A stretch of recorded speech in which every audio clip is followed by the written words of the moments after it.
আলহামদুলিল্লাহ, অবশেষে এতদিনে আমি ফেসবুক মামার একটু চোখে পড়লাম। অনেক দিন থেকে কাজ করার পরেও আমি কন্টেন্ট মনিটাইজেশন পাচ্ছি না। তো অবশেষে যখন না একটু রাগ অভিমান করে কাজটা একটু বন্ধ করে দিলাম, তখন গিয়ে আমি ফেসবুক মামার একটু চোখে পড়লাম। তারপর আমি অনেক হ্যাপি যে আম, অবশেষে আমি কন্টেন্ট মনিটাইজেশনটা পেয়েছি, আলহামদুলিল্লাহ। তো এই খুশিতে আপনাদের সাথে শেয়ার করতে চলে আসলাম। তো যেহেতু আমি এখন রান্নাবান্না শুরু করে দিলাম, তো আজকে আমার পছন্দের একটা সবজি রান্না করতেছি। মাছের মাথা দিয়ে কাঁকরোল রান্না করব। তো ভাবলাম আপনাদের সাথে কথা বলতে বলতে এই ভিডিওটা একটু শেয়ার করে ফেলি।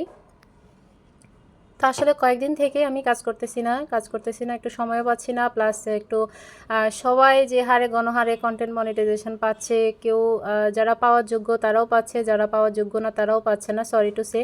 কিন্তু আমাদের পেজ এত বড় একটা পেজ, প্লাস রেগুলার আমরা অ্যাক্টিভ, এরপরও আমাদেরকে দিচ্ছে না। তো এই রাগ অভিমান থেকে কিন্তু আমি কন্টেন্ট মনিটাইজেশন মানে কাজটাই কিন্তু অফ করে দিয়েছিলাম প্রায় এক প্রকার।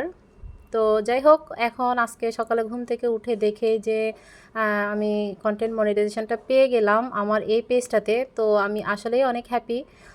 যেহেতু পেয়ে গেলাম, তো এখন চিন্তা করতেছি রেগুলার কাজ করার চেষ্টা করব, অ্যাক্টিভ থাকার চেষ্টা করব, এই আর কি।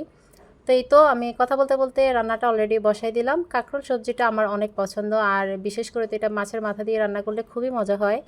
আর এখানে আমি মাছ দিয়ে রান্না করিনি, আজকে শুধু মাছের মাথা দিয়ে রান্না করেছি। আমার থেকে খুবই ভালো লাগে মাছের মাথা দিয়ে রান্না করলে কাঁকরোল সবজিটা। আর এই কাঁকরোল সবজিটা আপনারা কোন কোন সবজি নামে জানেন অবশ্যই আমাকে কমেন্টস করে জানাবেন। এই তো কথা বলতে বলতে আমার রান্না কিন্তু প্রায় শেষ হয়ে গেছে। এখন আমি এখানে কষানো পানি দিয়ে দিছি। আর এটার রেসিপিটা আসলে শেখানোর মতো কিছুই নাই, সবাই এটা পারে এভাবে রান্না করতে। আমি একটু ভেজে তারপরে রান্না করেছিলাম, তো এটা সব আপুরাই পারে। তো মোটামুটি আমার রান্না শেষ করে এখন শেষ মুহূর্তে এসে আমি একটু ধনেপাতা দিয়ে দিলাম। আর এই সবজির মধ্যে ধনেপাতার টেস্টটা এত ভালো আসে বলার বাইরে, আর খুবই মজা লাগে। আর আমার কাছে সবজি মানে যদি ধনেপাতা দেয় তাহলে খুবই মজা লাগে আমার কাছে।